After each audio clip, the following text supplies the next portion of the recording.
c'est le programme national de formation des jeunes, initié par Monsieur le Président, qui a constaté qu'il y a une défaillance depuis un moment au niveau de la formation des jeunes. Aujourd'hui, avec ce programme et nos partenaires, nous avons mis en place des structures de formation. Aujourd'hui, il y a 11 clubs qui ont adhéré à ce programme, 10 clubs de la D1, de la Botola Inuit 1, et un club de la Botola Inuit 2.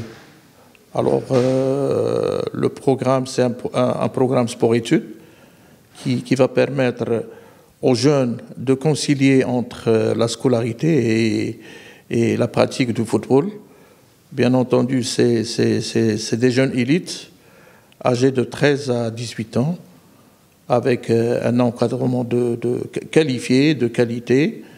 On a fait appel à de l'expertise étrangère, de l'expertise française, portugaise, espagnole, et avec nos formateurs.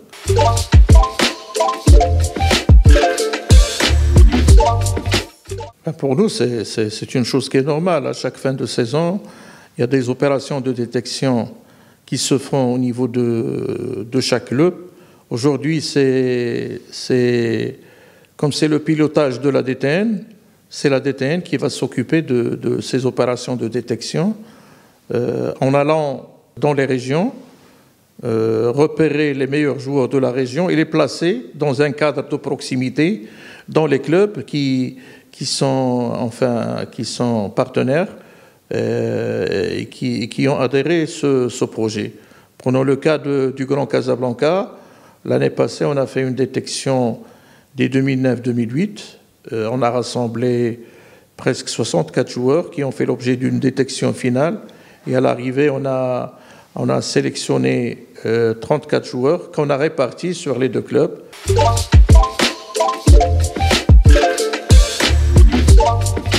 Le type de joueur, c'est le joueur marocain, technique. Bien entendu, c'est notre premier critère de sélection. Joueur intelligent. Et puis, sur le plan athlétique, moi, je n'ai pas cette qualité, je ne vais pas la qualifier de vitesse pure, mais vitesse d'exécution, de prise de décision, d'information. Ce sont les trois critères avec, bien entendu, la personnalité de ce joueur. Est-ce qu'il a une facilité dans l'intégration? Est-ce qu'il a un bon esprit d'équipe? Est-ce qu'il est disponible pour donner des solutions? Est-ce que c'est un leader au sein de l'équipe? Alors tout ça, ça fait que, de par ces critères, on arrive à détecter les joueurs qui ont un potentiel pour être dans l'avenir des joueurs de haut niveau.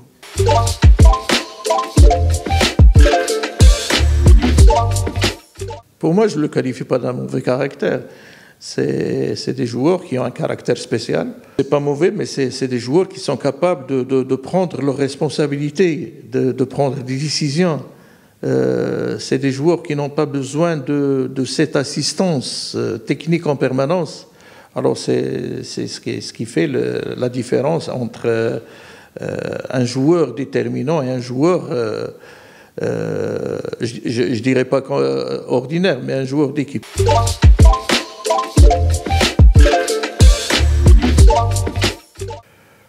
Alors avant, ces centres fédéraux dépendaient de la direction technique et de la Fédération royale marocaine de football directement. Aujourd'hui, ils ont intégré ce programme afin de nous aider à optimiser cette proximité.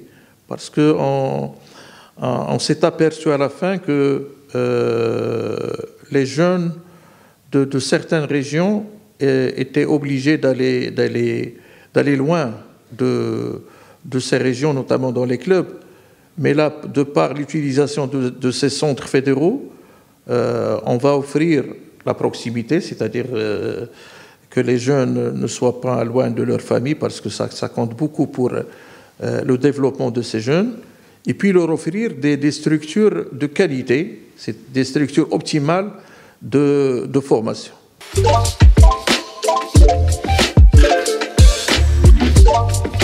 Dans une première étape, c'est les centres fédéraux qui vont nous aider à alimenter les clubs.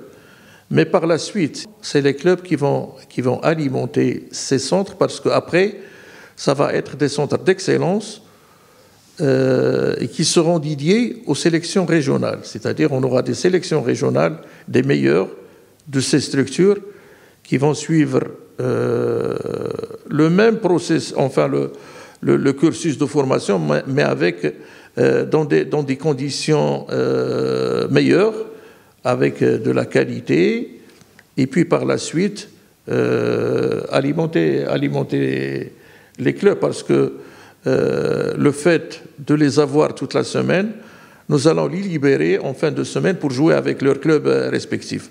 Alors ça va dans les deux sens.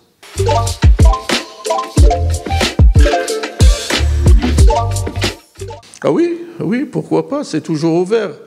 Alors la détection, il se fait chaque mois d'avril.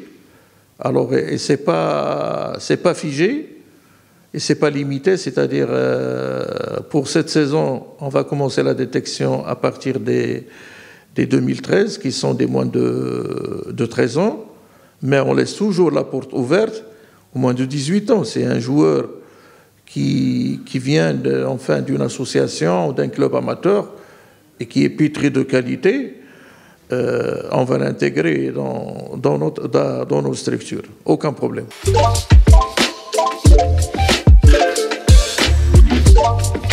Elle est sous convention. Il y a une convention entre la structure, qui est le club, et le jeune. Mais il se peut qu'un jeune signe un contrat professionnel. Alors là, il va signer avec son club, parce que le club reste toujours le propriétaire du joueur. Alors le joueur va signer un contrat. Après c'est une question de transaction entre la société Evosport qui gère sur le plan administratif et financier ce programme et le club.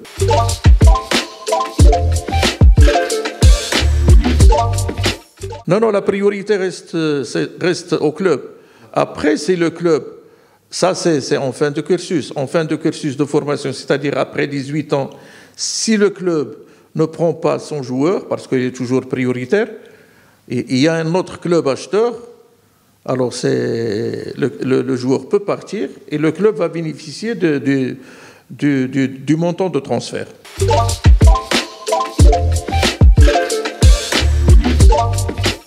Le contenu du travail et la méthodologie du travail restent la même. Les principes ne changent pas. Mais parfois, c'est le système de jeu, les convictions des coachs qui font qu'on change de manière de jouer. Mais là-dessus, on est intransigeant. La méthodologie du travail reste la même.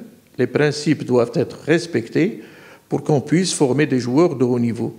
On exige de former ces joueurs dans un système de jeu flexible qui va nous permettre par la suite de dégager des joueurs au poste. Notamment, on va former des latéraux, des axiaux, des milieux de terrain récupérateurs, des milieux relayeurs, des milieux excentrés, des avant-centres de pointe, des gardiens de but. Et ça ne peut passer que par un système de jeu très flexible qui va nous permettre de dégager les meilleurs dans leur poste respectif.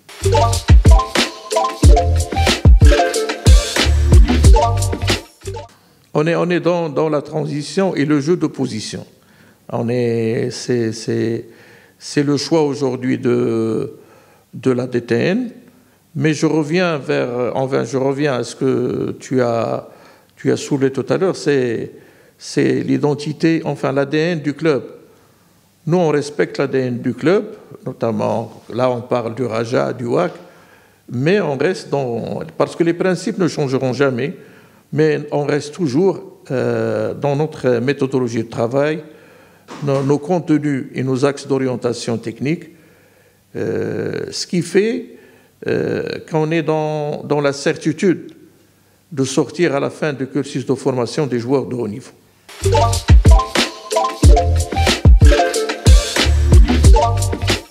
Moi, je suis optimiste parce qu'il y a des prémices de réussite dès le départ.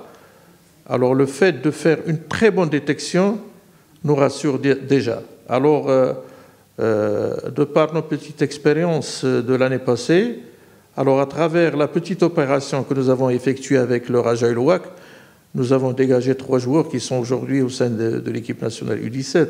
Alors, le résultat, le travail, il est très, très prometteur. Et nous, on est optimistes parce que à partir de cette saison, on va faire une détection proprement dite. On va toucher toutes les régions du Maroc. On va capitaliser sur l'existant, c'est-à-dire ce qui se fait, parce qu'on ne doit pas dénigrer le travail qui se fait dans les clubs. Il y a des clubs qui font du bon travail, notamment le FUS, les Phares, la Renaissance de Berkane, l'Académie Mohamed VI. Il y a les associations et qui sont affiliées aux ligues régionales et qui jouent dans la classe amateur. Alors tout cela, enfin toute cette personne et ces structures font du bon travail.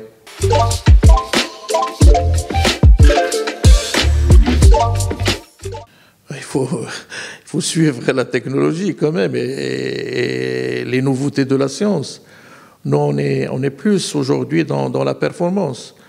Alors, pour qu'on soit cohérent avec notre vision, on a fait appel à tous les outils de performance, notamment l'analyse vidéo, les data, la performance athlétique et médicale.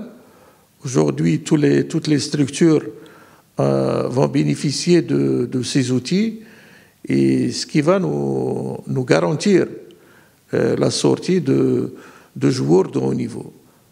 Alors on y croit, on est conscient qu'on doit s'aligner sur les structures mondiales qui nous ont enfin sorti beaucoup de joueurs, notamment la Masia, le PSG, l'Olympique de Marseille, le Benfica de Lisbonne, Porto. Alors on s'inspire de ces structures. Et puis nous, je vais vous le dire en toute humilité, nous aussi on est en avance par rapport à nos amis dans le continent.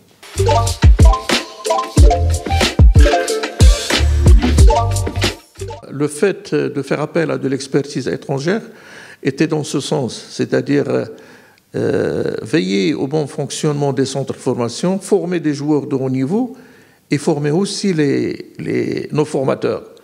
Nous avons un grand potentiel, mais qui nécessite un accompagnement de qualité. Alors les gens qui sont aujourd'hui à la tête de ces structures, c'est des formateurs de formateurs, c'est-à-dire c'est des instructeurs de formateurs et qui vont nous aider à former nos jeunes entraîneurs, éducateurs et formateurs de jeunes à progresser et atteindre les objectifs escomptés en matière de formation de jeunes.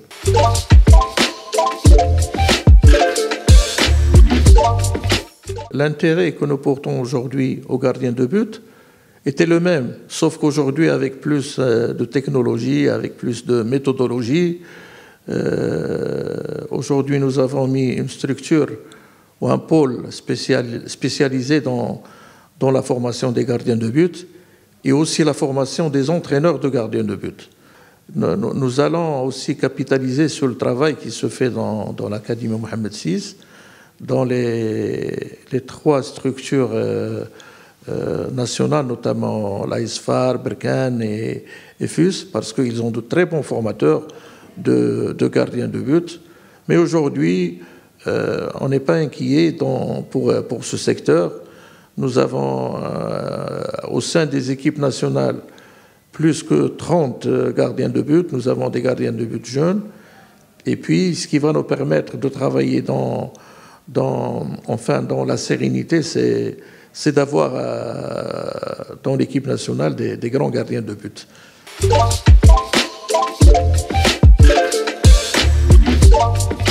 Franchement, non. Franchement, non, parce qu'aujourd'hui, l'engouement qui est autour du football, elle est énorme, énorme.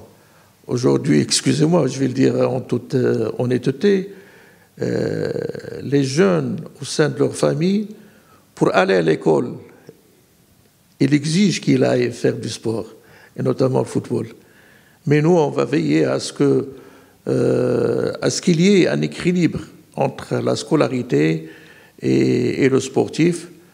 Mais je vous rejoins parce qu'un joueur intelligent, ça ne peut passer que par un joueur qui a suivi une scolarité de qualité.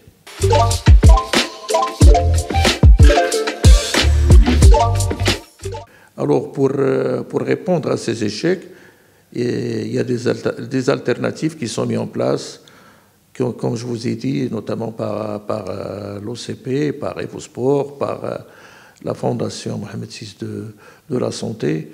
Et il y a aussi les diplômes d'entraîneurs. Alors, ces jeunes-là peuvent aussi suivre une formation d'entraîneur et par la suite avoir un poste d'entraîneur ou d'éducateur au sein d'une structure sportive. Alors, ce qui permet à ces jeunes de ne pas être perdus dans la nature sans déboucher.